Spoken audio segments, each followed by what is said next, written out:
Ahí está. Bueno, buen día a todos y a todas. Iniciamos este ciclo de conferencias en el marco de la maestría en Relaciones Internacionales. Bueno, le voy a ceder la palabra a Agostina, que es la coordinadora de la Cátedra de la India, bueno, que va a hacer la presentación del profesor Pacanati, doctor Pacanati. Gracias, Agostina. Muchas gracias, Laura. Bueno, Norberto. Voy a permitirme hacer la presentación en inglés, ya que el profesor habla inglés y la conferencia va a ser en ese idioma. Good morning. Thank you very much for being here today. It is a great pleasure to introduce a friend of the chair of India, dependent of the Institute of International Relations, Dr. Rajdeep Pakanati, who, within the framework, as Laura said, of the master degree in international relations, starting the cycle of conference, will give us a lecture about India's foreign policy and its roles in the international system today.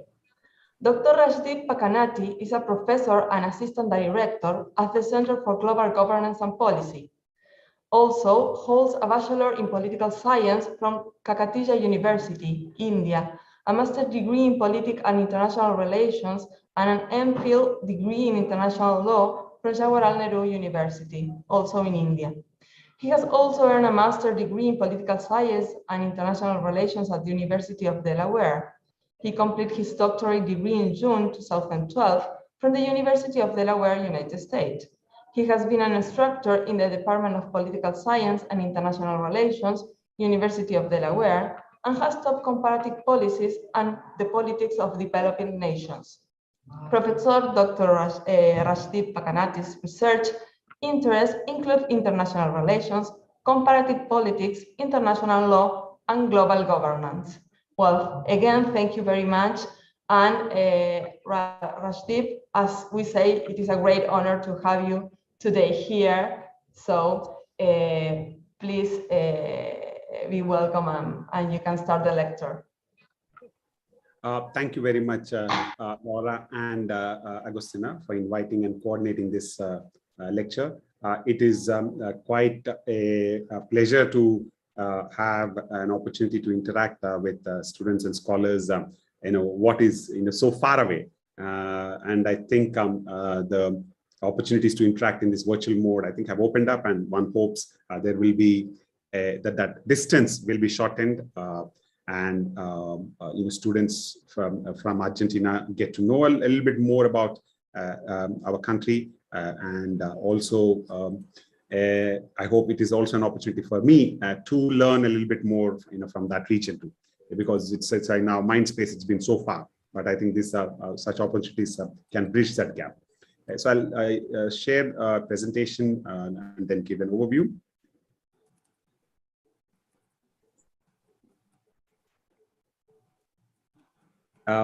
So I will utilize say around 40 odd minutes, or you can let me know so that there's an opportunity for interaction and any questions to make it more useful. But if there is more time, definitely I can tease out some more on some of the key points that I'm going to make here. So when we talk about the context of Indian foreign policy, what I will do here is I'll try to provide a kind of a detailed overview of the Indian foreign policy and how it is executed despite a small diplomatic corps. And the reason I emphasize this particular point is when we talk about modern states, the capacity to also facilitate interaction through the diplomatic corps is quite important. And despite such a large, India being a large country, which has such global interest, it's not been as commensurate. So I'll just touch upon that. It also will look at the context of how nuclear weapons play a role in meeting its national security needs. And this is a kind of the other end of the spectrum, because one of the things that needs to be highlighted in the context of India's foreign policy is India seeks a very strong and kind of has a streak of independent foreign policy making. We have resisted being swayed to the kind of the global currents. So, and that can be better explained in or can be used as a way to understand our pursuit for nuclear weapons, despite the fact that we are a big advocate for global disarmament. So, kind of these two extreme, positions will act as a bookmarks to understand Indian foreign policy.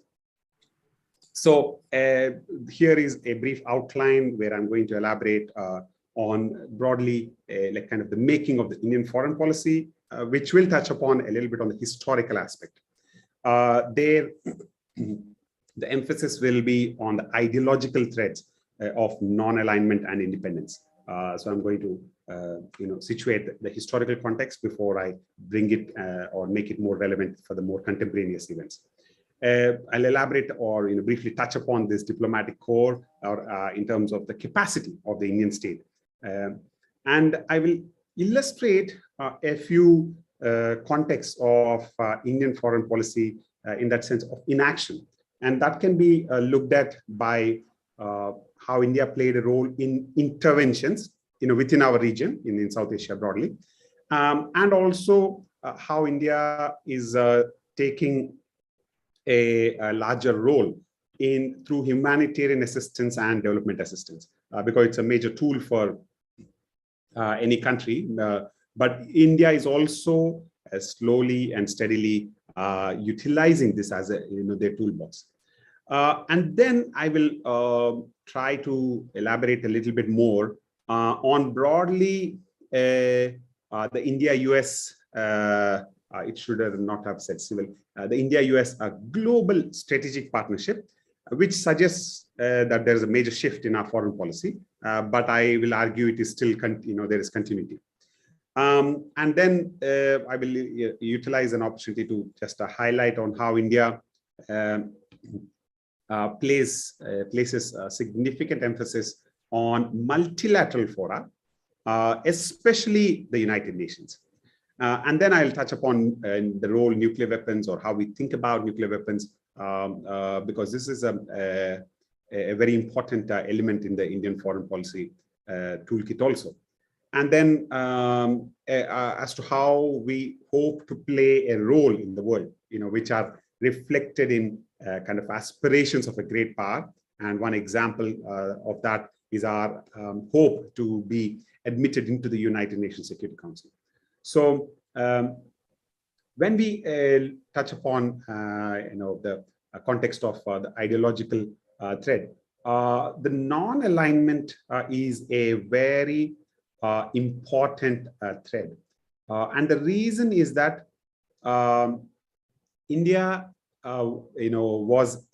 became when it became independent, had a very strong imprint on our psyche, which is colonial occupation. So when we gained independence, we, which you might know, spanned almost 50 odd years of very active resistance and active fight for gaining independence. So that whole experience ensured that the independent India, our decision makers are not going to take any step which will in any way compromise our independence and autonomy, very hard-earned independence and autonomy. So that informs even today. I think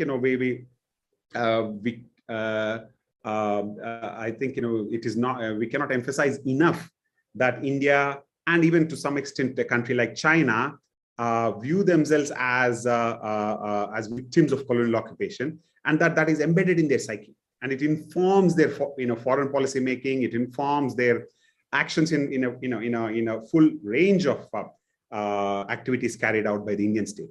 Incidentally, if anyone's interested, there is a book by Manjari Chatterjee Miller, who has written a book which is titled "Wronged by Empire." And it actually compares India and China as to how imperialism and colonialism affected our psyche. So out of that independent streak and pursuit of autonomy, when India gained independence in 47, we found ourselves, amidst the global tussle between US and USSR, and what we now know as the term as the Cold War. And it was kind of, the lines were drawn very clearly. Countries were being asked to be in one or other camp, and this perspective that you are either with us or with against us kind of was playing out. And so what India did at that particular moment, and here definitely a lot of credit can be given to our first Prime Minister Jawaharlal Nehru, who was also the Foreign Minister, wherein he articulated, and it also was feasible through cooperation and interaction with many post-colonial states, which came together in the form of what was referred to as the non-aligned movement. But what does this non-alignment mean? Non-alignment essentially was pursuing a kind of a carefully calibrated approach, which was founded, which is on materialistic, idealistic, and even opportunistic grounds, where maintaining an attitude of dignified, friendly aloofness had greater potential to serve India's long-term interests. So what we pointed was that in our interactions with other, with these two major powers, we are, as independent sovereign nations, going to pursue an independent strategy, while at the same time not getting bound into any forms of alliances or camps. And we sought cooperation, interaction with, wherever we could find some common ground. So actually, if we look at the history of India's nuclear capability, we did gain what one might say from the Western camp, through initial collaboration with US, which encouraged Canada to supply us with the first nuclear reactor. We also later on in the late 70s benefited from a kind of a nuclear umbrella protection through the India-Soviet Union Friendship Treaty. So we were we were able to draw, in if one way to point out in a more blunt way, benefits from all both the camps. Now, by charting a practical and pragmatic path of foreign policy conduct, India was able to influence and also engage with many other countries, and we became kind of one of the fulcrums, along with China for quite some time, as a important linchpin for the non-aligned movement. Now, this non-alignment or non-involvement did not go very well with the United States for quite some time. And the reason I'm touching upon the United States is, we all know the significant role of the US during the Cold War and after the Cold War also. So initially, it was quite, it was not very well received in the United States, especially in the Congress and in popular discourse. But there was some, very good operational level understanding with the United States. And this is, one of the works which touches very nicely on the dynamics between India and the US, which is called Forged in Crisis by Rudra Chaudhary. That could be of interest to students if they would like to learn a little bit more longer history of India-US relationship. So on another work that I draw upon here to at least give us a frame to think is by the scholar Kanti Bajpai, who laid out in this book on the Oxford Handbook of Indian Foreign Policy. He points out or tries to highlight, what are the major drivers for Indian foreign policy making. And one of them, of course, is our differences with our two major neighbors, Pakistan and China, and of course, the United States, which plays a major role in the world. So he suggests these 5 interpretive lenses, which could be utilized to continue to understand Indian foreign policy. So that is why I have brought this here, which is an original and unresolved quarrel around sovereignty. one of the things that I wanted to point out is countries like India and China are deeply committed to national sovereignty ideas. When these ideas are in that sense, are not going away, but are being modified, transformed, like say in the European Union, where there is ideas of shared sovereignty are being actually practiced. India, China are really, really committed around traditional notions of sovereignty. And that is centered around territory, which I'm going to elaborate in a minute. Of course, alliance dynamics, which is the whole question about banding with one group or other, and India chose not to be part of alliances. The questions also, or rather the conduct of Indian foreign policy is driven by power asymmetry. So to give better comprehension, India vis-a-vis Pakistan, there is an immense power asymmetry in the sense of traditional capabilities. Nuclear capabilities have altered that equation, but traditional capabilities, there is immense. Now, on the other hand, India and China, again, huge power asymmetries. And of course, we cannot even compare India and the United States kind of power game. So how, what are the choices that India has when faced with such power asymmetries? Of course, political values for any country are important, and India adhering to a democratic framework through the Constitution of India means that we are very both for our own internal sake and also with the relations with other countries, do in that sense pursue some form of the democratic peace theory, wherein we find it easier to interact with democratic countries and so on and so forth. And that is being suggested as a major basis for the new charting of cooperation with India and the Soviet Union and the United States. And finally, of course, domestic politics. This is a kind of anyone studying foreign policy, it is an obvious variable we look at. And in India, these domestic politics do have an important bearing. More so after the initial 10 to 15 years of Indian independence, because in the initial years, Nehru was a paramount leader in that sense, and he had absolute dominance and control over foreign policy also. So he could conduct as he wished, but later on, other dynamics started playing a role. And so we need to take a look at it, and these can be used as a set of variables through which we can examine Indian foreign policy. So one thing that I wanted to touch upon, and especially to illustrate about the sovereignty question, is to elaborate a little bit, that Professor Kanti Bajpai said in that work, where India-Pakistan conflict has been portrayed as arising from differences over the role of religion and of military in politics. India-China conflict has been ascribed to differences over pluralist democracy and authoritarian one-party rule as a basis for statehood and development in Asia.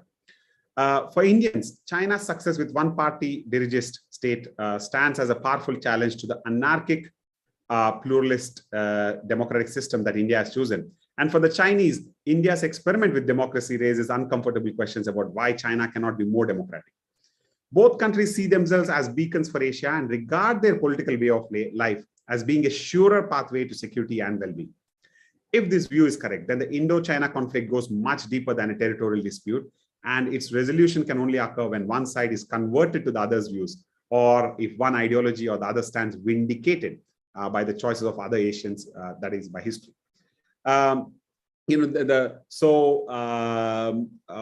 In the initial phase of designing and conduct of Indian foreign policy, both India and China were on the same page. Chou Enlai was also a major driver for the Pan-Asian African cooperation at the Bandung Conference in Indonesia. That was in 1955 or 6 or so. And later on, and at that time, there was an intense sentiment about India-China friendship, but that soured after the 1962 conflict, and that continues, to play out apart from the territorial, context, also as a normative framework as to, what we can provide to Asia. And in that sense, US now views India as a natural, partner, as a democratic country. So this ideological tussle is also playing out, including the tussle over territorial boundaries. If anyone is interested a little bit more on the context of India-China, definitely I can elaborate later, especially on our border, tussle, because that's, I think, a major event. But for now, I'll touch upon other aspects or bigger aspects of the Indian foreign policy conduct. Another thing what we see in a more practical one is India resists international agreements and arrangements, including bilateral and regional ones that require a loosening of control over what happens within its boundaries. And it continues to take a conservative view of humanitarian intervention and climate change obligations, amongst others.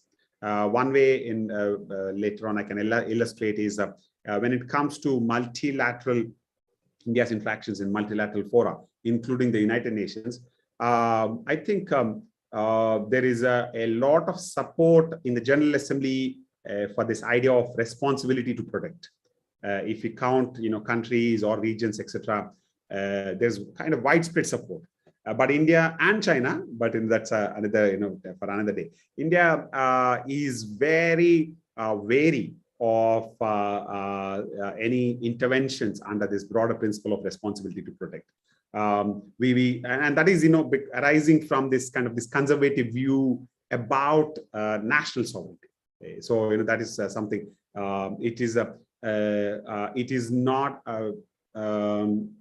to be interpreted that India does not condone or does not how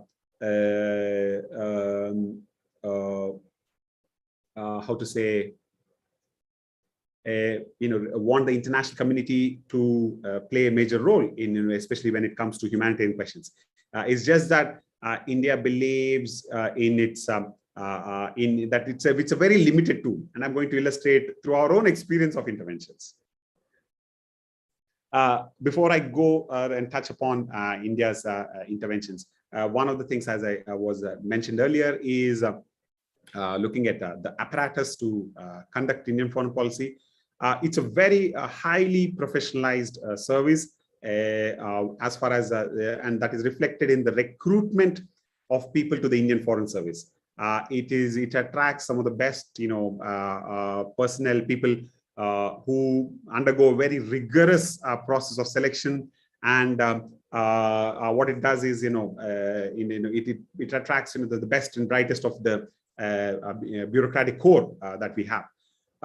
We do not rely much on political appointees as ambassadors, except there have been some exceptions where a few political appointees were appointed as ambassadors to countries in West Asia. There were these very eminent Muslim leaders in the Indian political system who were sent to deepen relations, but otherwise the diplomatic corps, through a very professionalized service, that undertakes or conduct of foreign policy. A long time ago itself, Sir Girija Shankar Bajpai was India's first Secretary General of the Ministry of External Affairs. In 1947, he pointed out that India needed at least 1,200 officers, and it was only 410. And this is 75 years later. The present strength is around 4,000, and it's less than Singapore. But we do have presence in 116 missions abroad.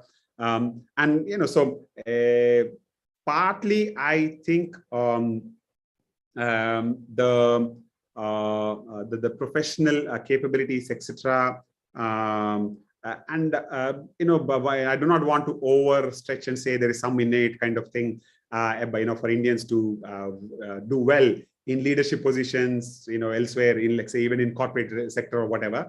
But I think the diverse experiences that possibly these diplomatic personnel get, it helps them to articulate, to build, wider relationship, etc.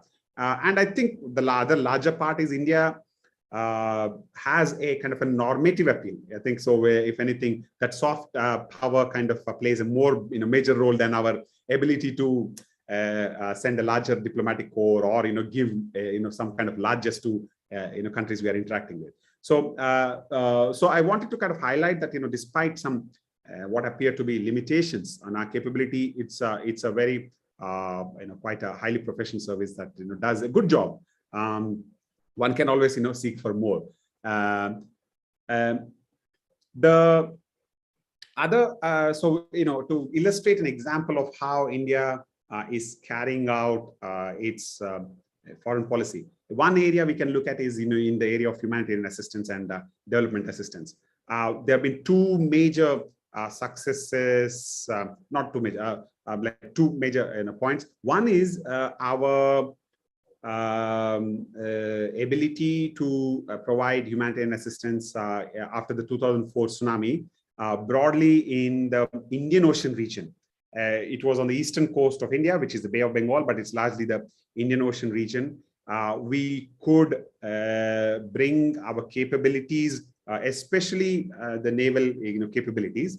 And that was, I think, a kind of a transformative moment. Because Indian Navy has a robust presence in this region, but the tsunami became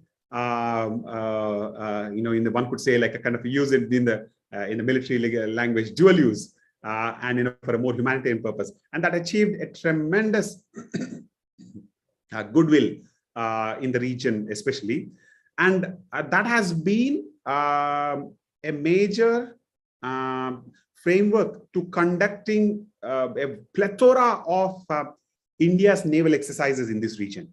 So today we conduct naval exercises bilaterally. We conduct bilaterally with Russia, the United States, Britain, France, trilaterally with India, US, and Japan. And more, we also engage with other navies in the region, along the Indian Ocean region, and so on and so forth. And all such naval exercises, etc., emphasize the operations on humanitarian assistance. And that, I think, is something to worth highlighting. When we talk about a great power like the United States, we talk about its blue water capability, in terms of having so many aircraft carriers and commands all over the world. But that is viewed more in terms of exercising raw power. But here there is an important kind of value that is brought through humanitarian assistance also. And another part of or a tool that in the Indian foreign policy do is through development assistance. And this particular chart illustrates how the Ministry of External Affairs provides this through grants, training, and lines of credit. And I cannot emphasize more the importance of training, because many a time in the conduct of or in providing aid, development assistance, or however we categorize it, we focus more on the material aspects of grants, lines of credit, but interacting and engaging with a large number of countries through bilateral mechanisms to train the experts largely in the developing world has meant that it improves the capacity of those countries. And in that sense, it's kind of that longer lasting impact than immediate, short-term aid we can, give. Of course, we engage in that also. Right now, India is doing its bit to respond to the crisis in Sri Lanka, where we are providing lines of credit, we are providing grants, we are providing, food and other relief, and also petroleum. We are supplying to do our bit. But this training is something, I think, which hews more to that soft power idea, plays a role in the actual conduct of Indian foreign policy. For example, this is a little bit dated, but we in the development cooperation, we through the Indian Technical and Economic Cooperation, we train every year a large number of personnel who occupy the top bureaucratic spaces in their countries. I have this is a little bit more in detail, but I can skip this slide to highlight another points, which is about what is kind of worthwhile to look at India's development assistance, which is one in it differs the traditional foreign aid in three main ways. It's demand driven, that is identified by the recipient country. So depending on what they say could be of interest to them, India provides, rather than kind of telling them what you should do. And I think the sovereign countries, I think you do not take that well. Simply put, we would also not take well. But we through a demand-driven way, it brings on parity with other countries, and then we can do our bit.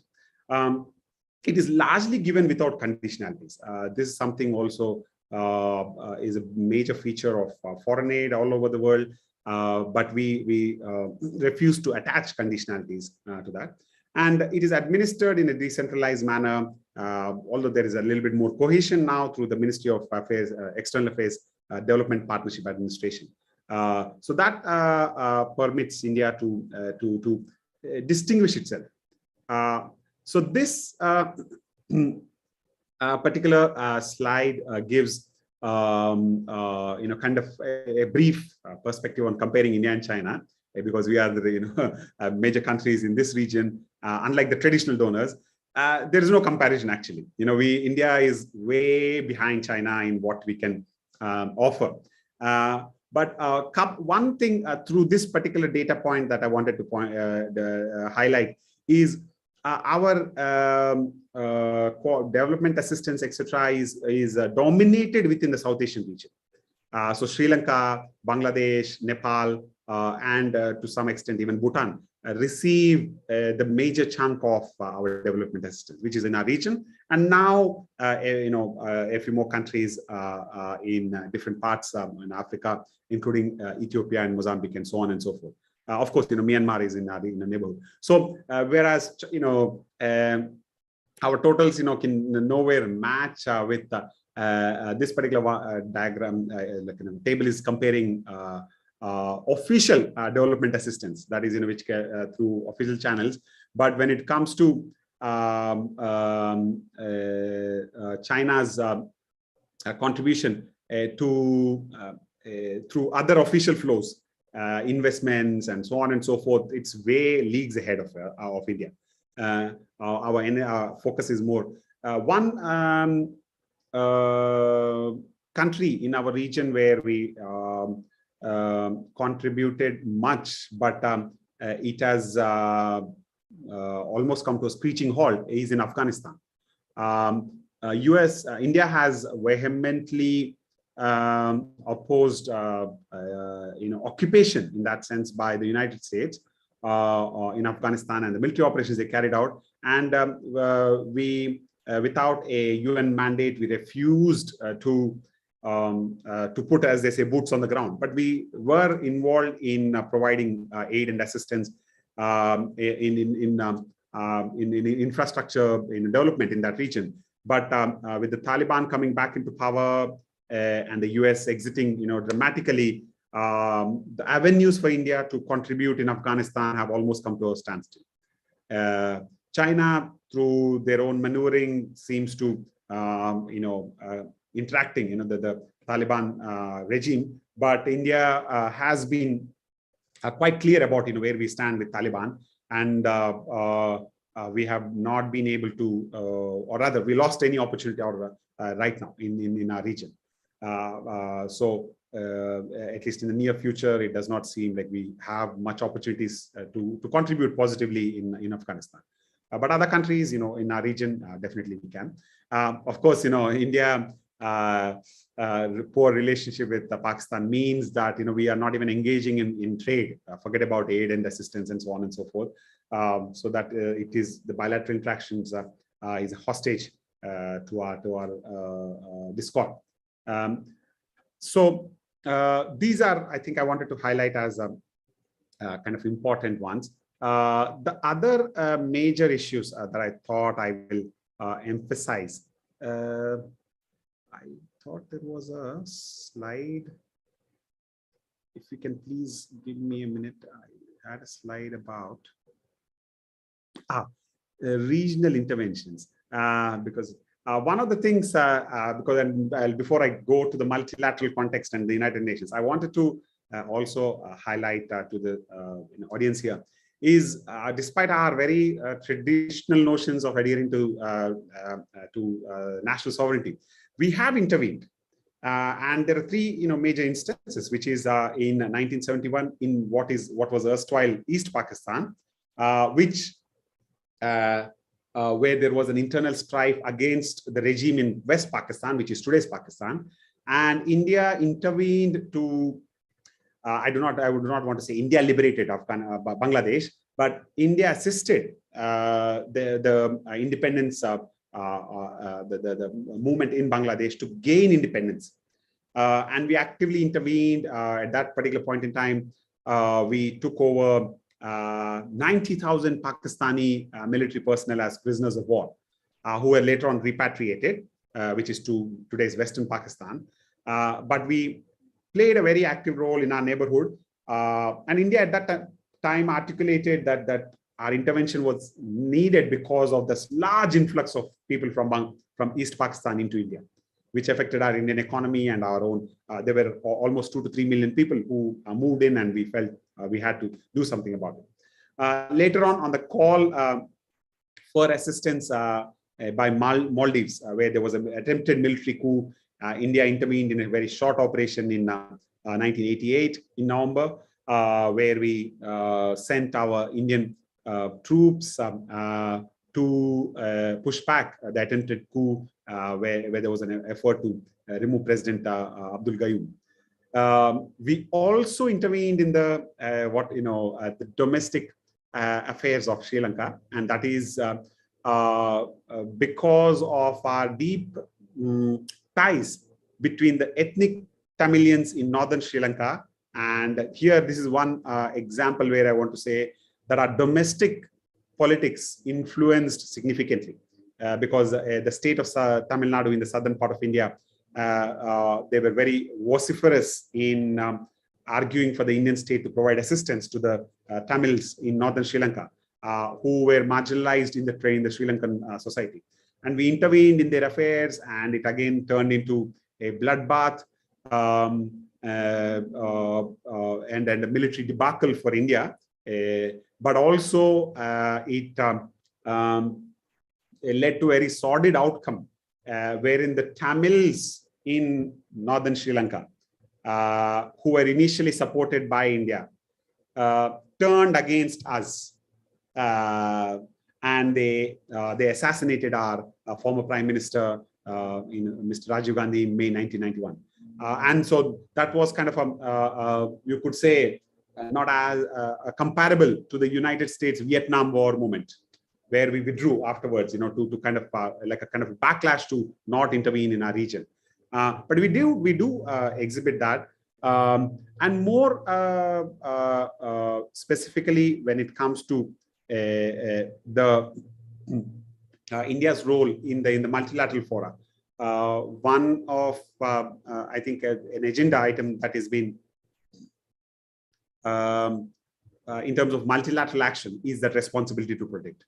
But India is now, I think maybe through our learning our own experiences, found that active engagement and engagement kind of without a clear plan, and what are the objectives of that supposed intervention, what are the limits of those intervention, what kind of capabilities will be brought.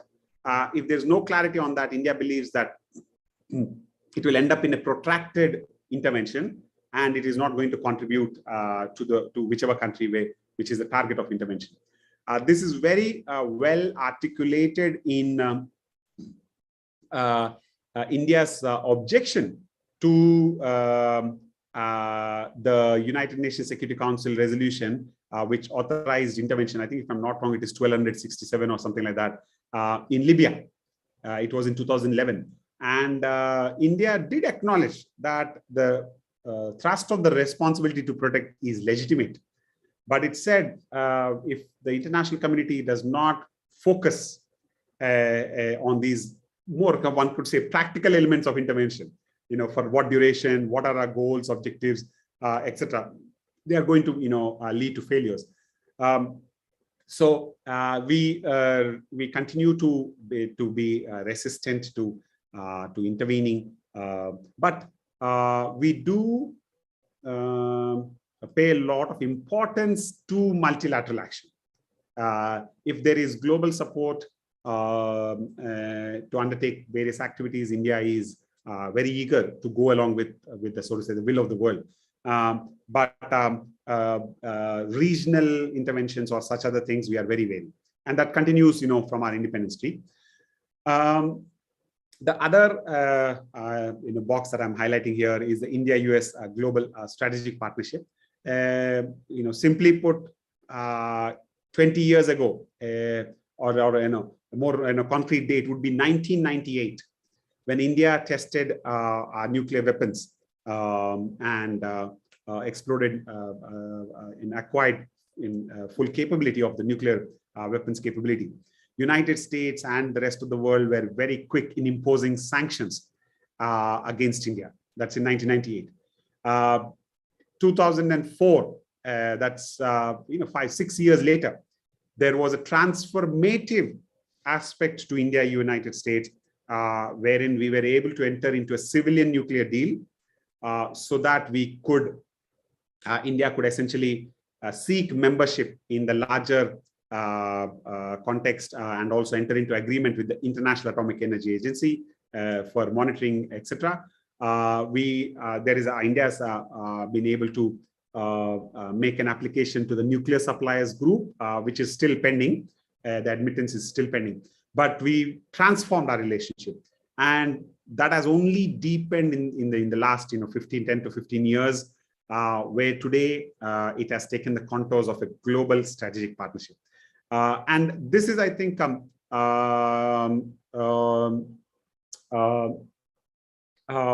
scholars say that we have abandoned our, kind of this past independence streak, so on and so forth. But I think that's too early to say, because our current actions on how we are responding to Russia's invasion of Ukraine show that, we are still playing this non-alignment kind of, strategy also, which I'll touch as a more contemporaneous example.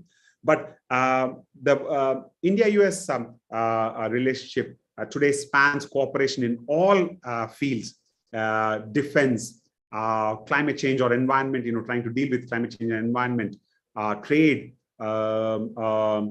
purchase of arms and armaments, intelligence cooperation, and cooperation in science and technology, and so, and of course, people to people. So it's a full spectrum of very intense relationship, which is leading us to, say that India and the US now have a global strategic partnership. The other couple of points that I want to say, and then conclude, or bring this conversation to a conclusion, is on the question of nuclear weapons. The point that I want to say is India has been a major advocate for disarmament globally. But if you look empirically, you'll find India has acquired nuclear weapons. So a question might arise: how do you reconcile this? You acquire nuclear weapons, but you champion yourself as a advocate for disarmament. But what the India's perspective on this particular matter is that India believes that the existing regime, which is governed by the Nuclear Non-Proliferation Treaty, NPT, which is sometimes referred to as the NPT regime, which along with the Missile Technology Control Regime or the Comprehensive Test Ban Treaty and the Nuclear Suppliers Group limitations and so on and so forth, India argues that this regime, as it stands today, is very discriminatory. Because what they have done is they have used this arbitrary, year 1967 as a kind of a cutoff point for a country to become eligible or to be recognized as a nuclear weapon state. And it says there's no particular logic to to kind of freeze the power politics or capabilities from 1967. It's a dynamic, changes are happening, and the nuclear non-proliferation regime does not, it is very discriminatory. We call it as exercising nuclear apartheid. So India has challenged it and gone ahead to acquire its own capability. And the way we can show India's commitment to kind of the larger push for disarmament is by our commitment to the no first use doctrine, which is India refuses to use the nuclear weapons, as a first, first. That I think is a very tangible thing, and it is actually for the information reflected in how India is pursuing aerial capability, naval capability, and also underwater, land-based, and all the triad of nuclear options. But we so far have refused to, in an operational sense, fuse the delivery mechanism and the nuclear warheads. We have kept them separate so far, not like on a nuclear alert, readiness kind of thing. And that I think is something to just highlight, and also when it comes to questions about nuclear weapons. And closely tied to the nuclear weapons is also India's aspirations as a great power, and this can be very vividly seen in our efforts to seek membership in the United Nations Security Council, because that is, it's going to give us that legitimacy and so on and so forth. We call for, in that sense, at one point, kind of a democratization of the United Nations system, but also encoding India's great power aspirations in the Security Council.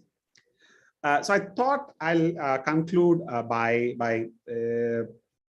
trying to use a more immediate event to kind of tease out, or where the Indian foreign policy conduct plays out, which is our response to the Ukraine crisis. Simply put, there is just no other explanation. India is absolutely dependent as of today on Russian weapons and platforms. So as I've highlighted, it's estimated that a share of Russian origin weapons and platforms across Indian armed forces, Air Force, Navy, and Army is as high as 85%. Now you can only imagine, the limited choices a country will have if you're so dependent on your weapons and platforms. Some more detail, in terms of in the last 20 years, Russia accounted for more than 2/3 of India's arms imports, and in comparison, we see the US imports were 4.4 billion vis-a-vis 35 billion with Russia, and Israel, which is another major defense partner, it's 4.1 billion. There is some shift in the last couple of years with the United States, especially of buying and acquiring more weapons, but we are absolutely dependent. It leaves India in a bind because there is a direct threat from China, which is continuing its aggressive posture on India's borders.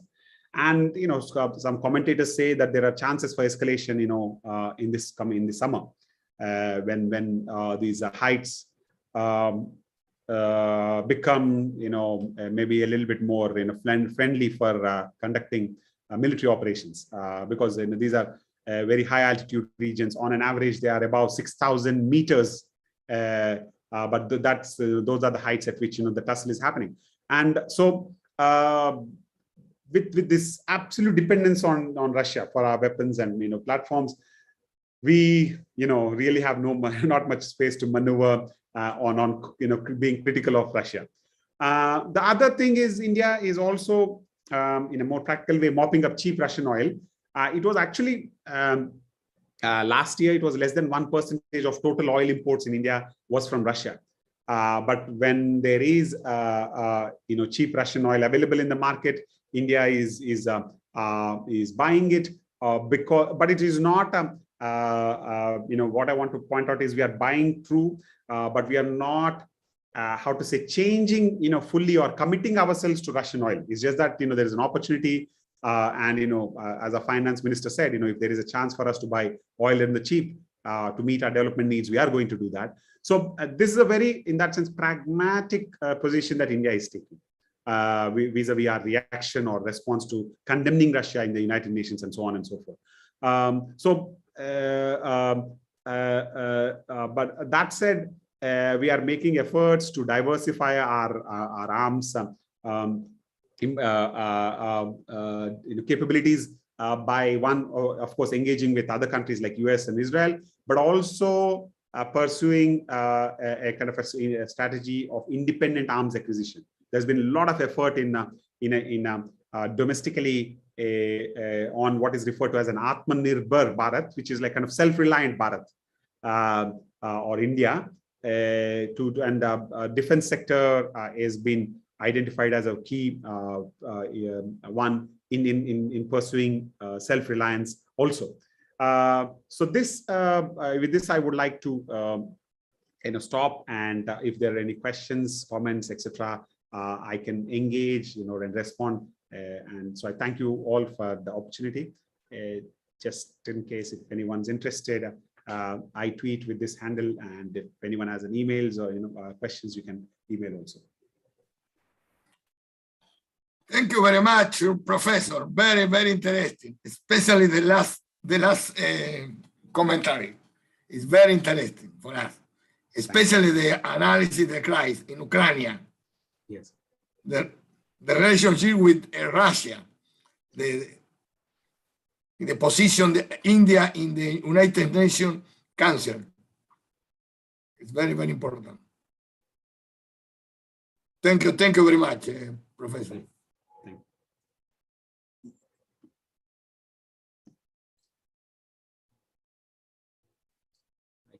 Stop. Now it's open the floor, open for everybody.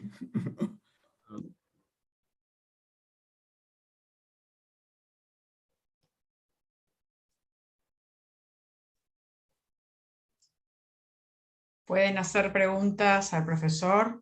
I want to ask you, Professor, what do you think about the relations between India and Latin America? You have said some things, but I want to, if you can explain some particularities of the relations. So I think the best person to focus on India Latin America relationship or to follow, understand is Professor Ambassador Viswanathan, who I think is our greatest advocate for deeper relations in that region. He runs this blog called LatinAmericanAffairs.blogspot.com. If students in your program would like one-stop shop to understand the relationship between India and countries in Latin America, he's the go-to expert. That said, I think so whatever I'm saying, I learn from ambassador's comments rather than my own personal research.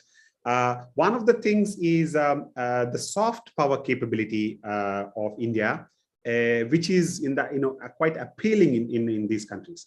Our adherence to democracy, our in terms of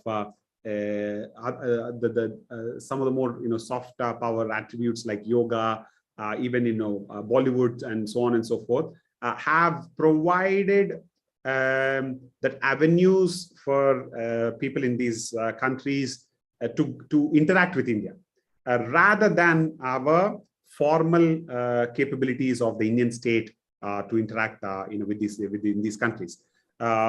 We have been predominantly interacting in terms of where we commit our resources. One, as any country can expect, within their own neighborhood, South Asia, and with the English-speaking world, which is intimately tied to our colonial experience. Whereas we did not have that a kind of a more common platform or other avenues with countries in South America. In fact, one of the I think kind of a lost opportunity is India interaction with either the French or even with the Portuguese, who had colonial outposts in India.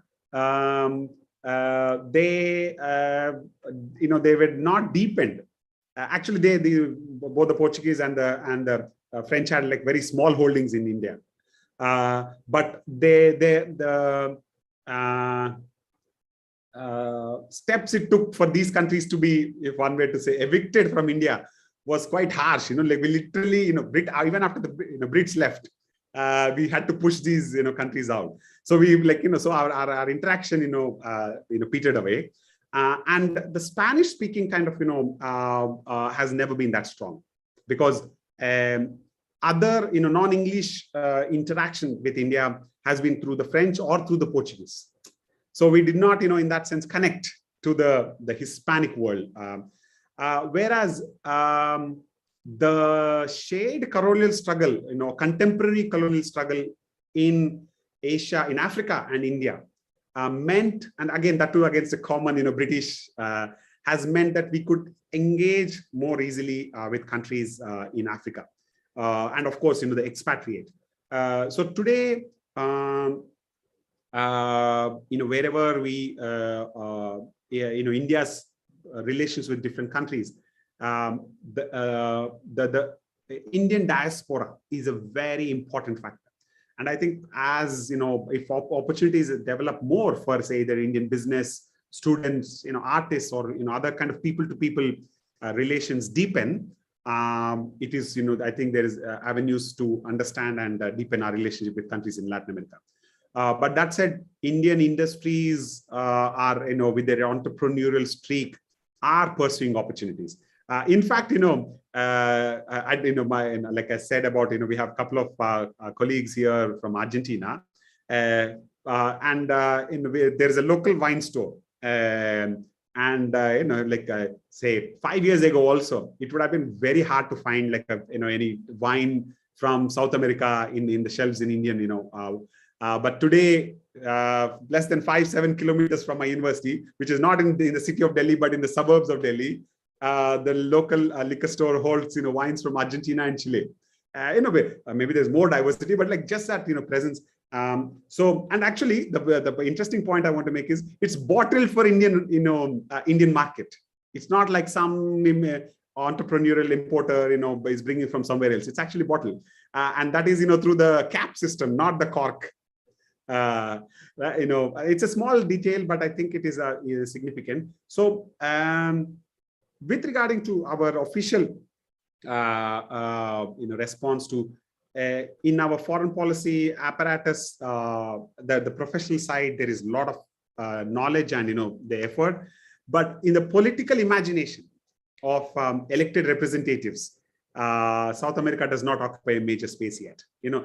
Like people don't have any personal contacts, because whereas you talk about America, it is very probable that one of the half the politicians have their children, or others living in America, relatives living in America, Western world, and so on and so forth. But you will be hard pressed to find anyone have any connection. So I think that imagination is is taking time. So in that sense, what I agree with the insight by Ambassador Viswanathan, that is, it's that people-to-people entrepreneurial interactions, and hopefully like this opportunities to interact through new mechanisms will bridge that gap, that physical and geographical gap. And one hopes our students, as they are also thinking about the non-English speaking world, so to say, are finding Spanish as a very kind of appealing one, because that I do not have like accurate figures to say it's the next dominant language, but in the major cities, the Spanish centers, wherever they offer this language, there is far more interest. It was when part of it, people say, is due to a movie that was done a few years ago, where there was this. It was set in Spain, and they featured this La Tomatino festival. I don't know which place in Spain. They have this they throw a lot of tomatoes, jump on tomatoes, and so on and so forth. It's, I think, so such kind of influences are making us to look at the language. And I think that will provide an opportunity for Indians to engage with that region. Rather than state-driven interactions. Thank you, Professor. Here in the chat, in the YouTube chat, there is a question for you. Sure. I read it. There is a possibility in cooperation between India and Argentina in railways technologies. We are the same broad gauge. Do you think there is possibility to purchase Texas aircraft? Thanks. Do you understand? Aircraft? Texas. Okay. Texas aircraft. Yes. So okay. So Tejas is a light combat aircraft, which India is manufacturing. I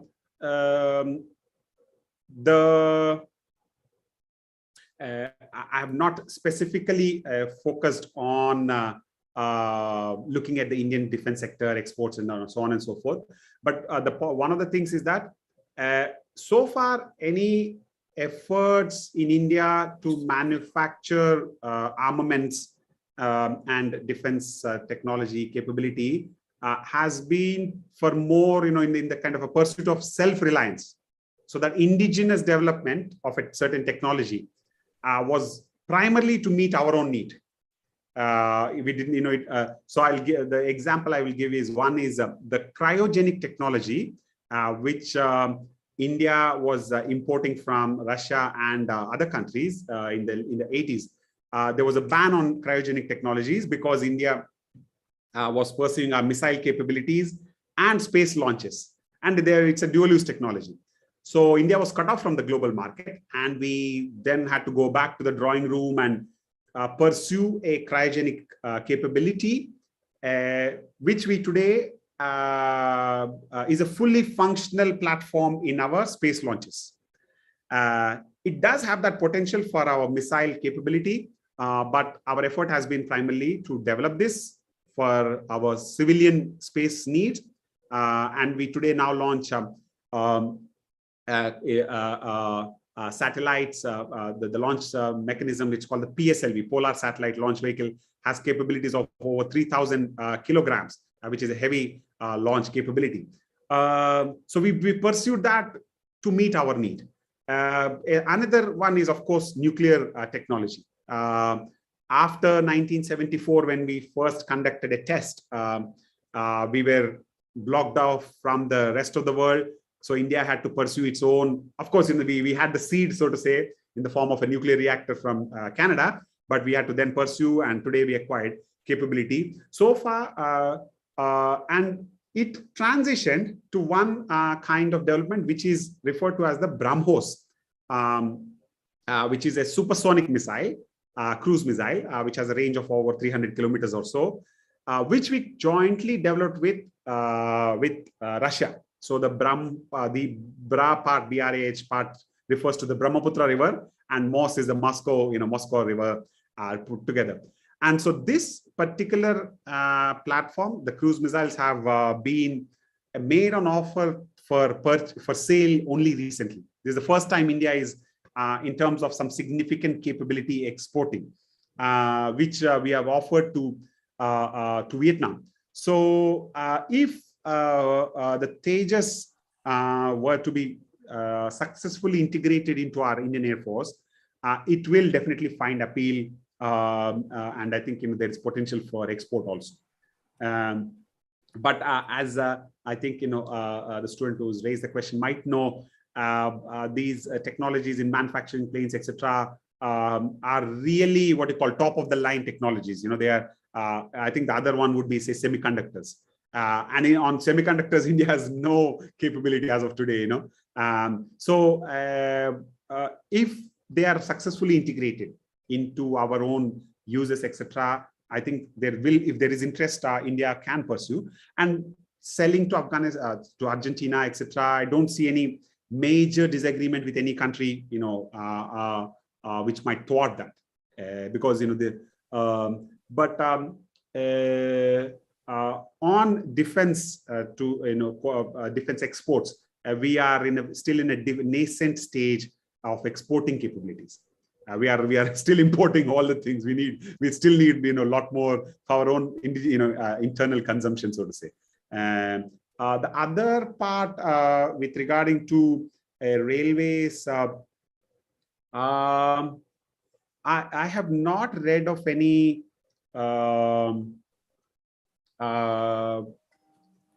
thing in collaborating in expansion, because the current thrust of the Indian government in its policies with regarding to railways is more to expand the network, the existing network.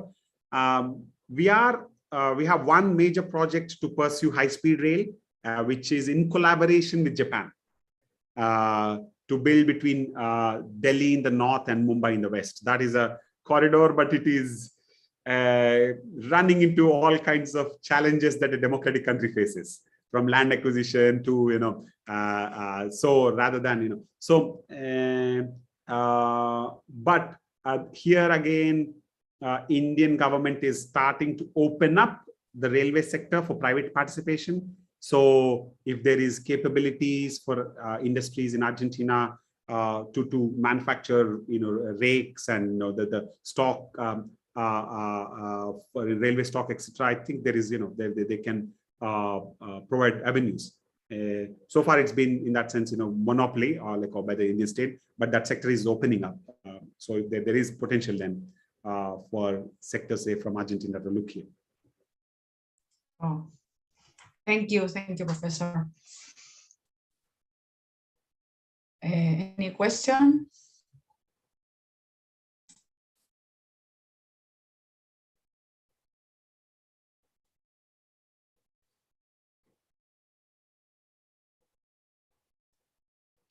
Another, I think, interest, an arena where India, could be, play a role is in the sector, in the pharmaceutical sector. India has made an attempt at vaccine diplomacy at the end of that first year in early 2021 to export vaccines. It attracted a lot of criticism here in India because we felt that there was a greater emphasis on trying to export and even compete with China to who can export more vaccines rather than meet our own domestic needs. But pharmaceutical sector is one area where India has immense capability to contribute to the world for cheaper medicines, etc.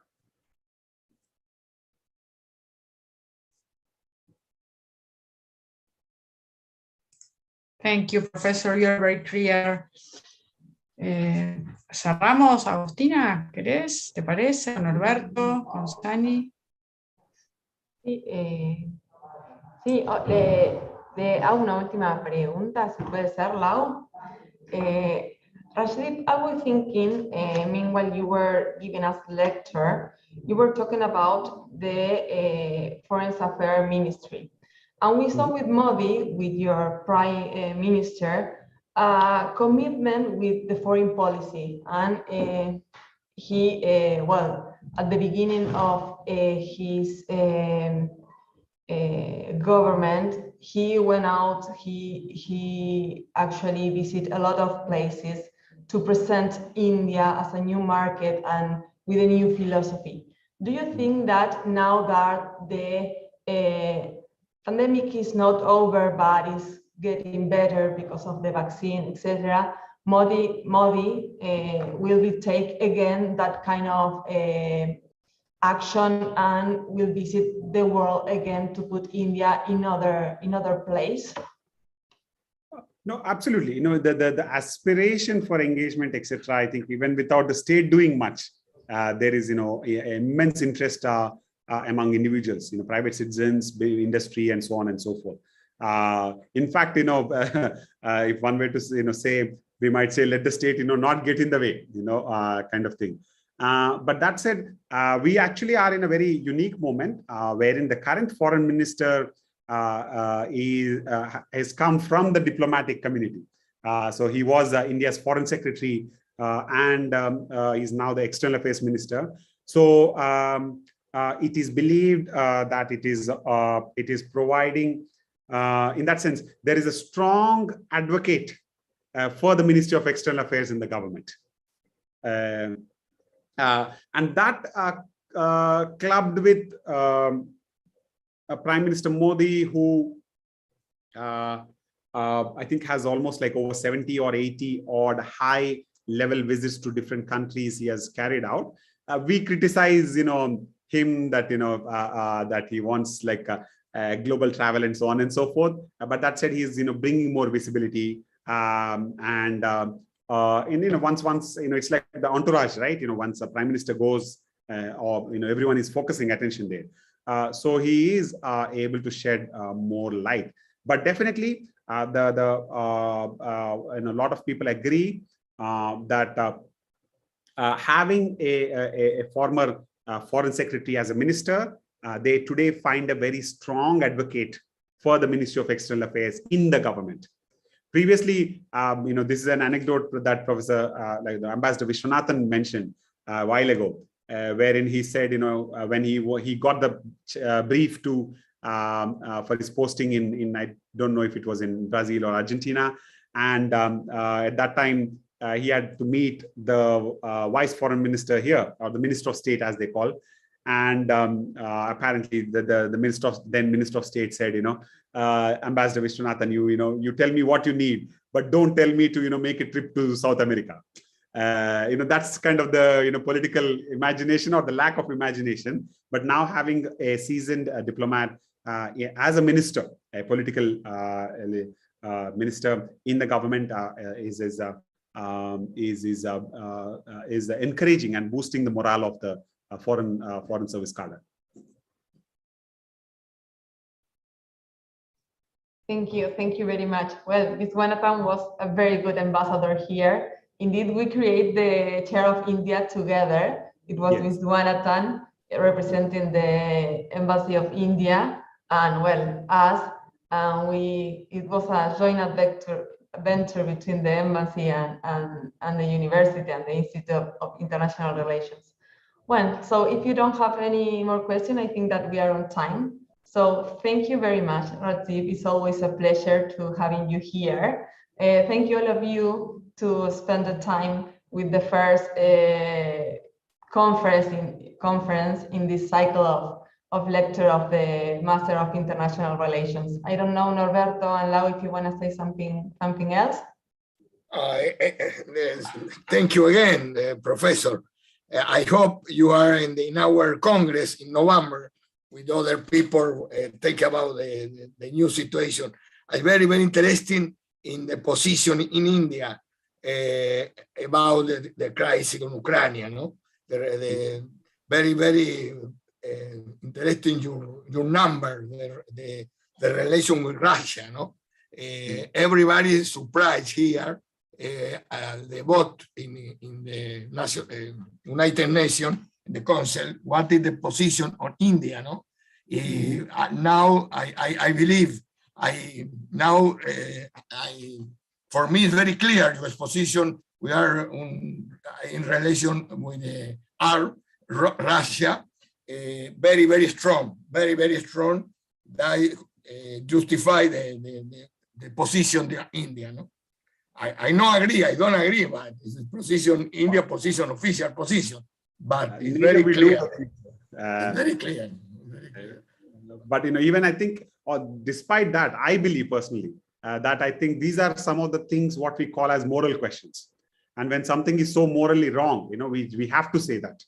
Otherwise, it does not differentiate us or how to say show our commitment to our own values. So there are a lot of people here who do say that we have to be clear, but there is a pragmatic part that I think as scholars we also have to pursue. So I feel it's morally wrong, and we should say that. But I don't have such a voice, in the government. So I thank you. No, but it's the reason because with your position, I hope in the future with Agostina, with the chair, improve every time the relation with you, with the Indian people. For us, it's very important. I explained to you in other opportunity here, especially in the academic, in general, in politics, academic, not too much relation. You are very important country.